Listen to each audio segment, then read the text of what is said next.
Kekejaman Khawarij di zaman Sayyidina Ali sangat luar biasa. Dan salah satu yang membunuh Sayyidina Ali, salah seorang daripada mereka Khawarij.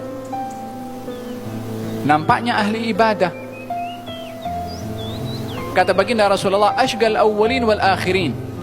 Orang yang paling teruk hukumannya di akhirat ada dua. Yang pertama adalah orang yang membunuh onta Nabi Saleh.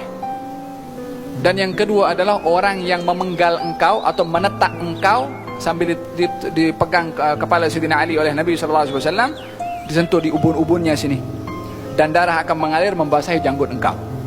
Ini dua orang yang paling teruk hukumannya di akhirat, yang menyembelih onta Nabi Saleh dan yang membunuh kepada engkau. Siapa nama pembunuhnya Sayyidina Ali bin Abi Thalib? Abdurrahman. Namanya Abdurrahman bin Muljim. Khawarij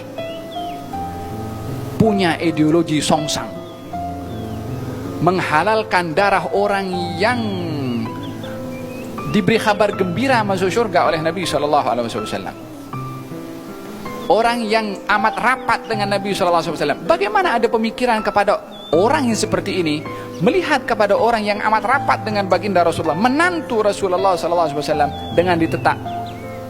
Apa yang menyebabkan dia punya, orang kampung saya punya nyali, punya keberanian untuk melakukan demikian?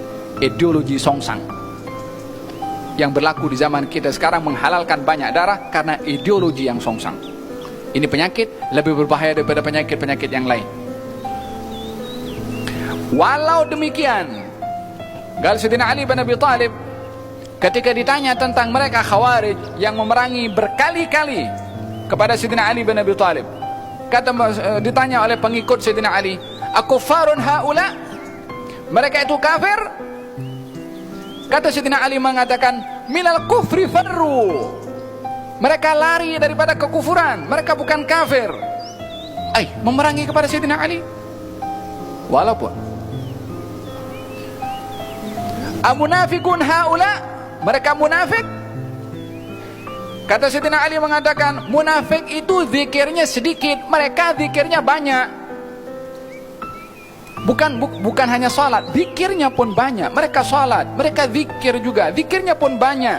Tapi problem kepada ideologi seseorang ini bila mengubah kepada keyakinan yang sebenar menjadi perbuatan songsang, walaupun zahirnya beribadah.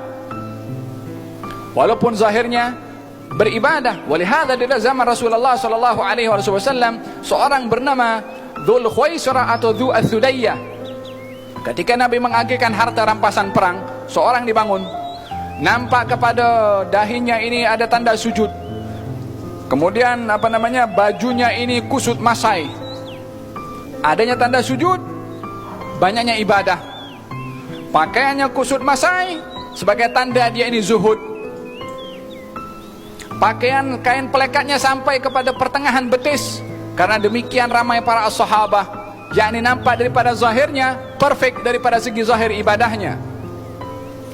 Orang yang sama ini juga bangkit berdiri mengatakan, ya Muhammad i'dil, hai Muhammad, adillah kamu di dalam mengagihkan harta rampasan perang ini. Kata Sayyidina Umar, ya Rasulullah, izinkan saya penggal kepala orang ini. Kata Nabi, jangan. Kata baginda Rasulullah, kalau bukan aku adil, siapa lagi yang lebih adil daripada aku? Allah percayakan aku tentang wahyu langit, engkau tak percaya kepada aku tentang masalah hal keduniaan. Apa yang memberanikan orang ini bercakap dengan Nabi, mengatakan seakan-akan dia lebih tahu daripada Nabi? Apa yang berlaku kepada orang ini setelah ditegur oleh Nabi SAW? Tak minta maaf, dia pergi, dia tinggalkan Nabi. Kata baginda Rasulullah, akan keluar daripada sulbi orang ini golongan yang kalau baca Quran macam Quran baru diturunkan, yakni indah bacaannya, bagus, tepat, salat, masya Allah, luar biasa. La yujawis taragihim, tapi tak lepas daripada tenggorokannya sini, tak sampai kepada hati, hanya di mulut saja. Maknanya mereka baca Quran, mabharul ibadah itu ada, tapi tidak masuk ke dalam hatinya. Ahli ibadah, mungkin baca Quran, mungkin salatnya banyak, Bukankah ini contoh-contoh yang berlaku di zaman Rasulullah, di zaman Sayyidina Ali pun juga, tapi pada masa yang sama la Rasulullah wala Sayyidina Ali mengkafirkan kepada mereka. Mereka kafir wahai Amirul Mukminin, tanya kepada Sayyidina Ali. Sayyidina Ali mengatakan mereka lari daripada kekufuran. Adakah mereka munafik? Kata Sayyidina Ali mengatakan mereka itu bukan munafik. Munafik berzikir sikit, ini orang berzikir banyak, beribadah kepada Allah subhanahu wa ta'ala. Lalu kata mereka pengikut Sayyidina Ali, kalau begitu mereka ini siapa? Kafir bukan, munafik bukan. Katanya, ikhwanul lana baghaw alaina, saudara kita, tapi yang keluar daripada yang keluar melawan kepada kita.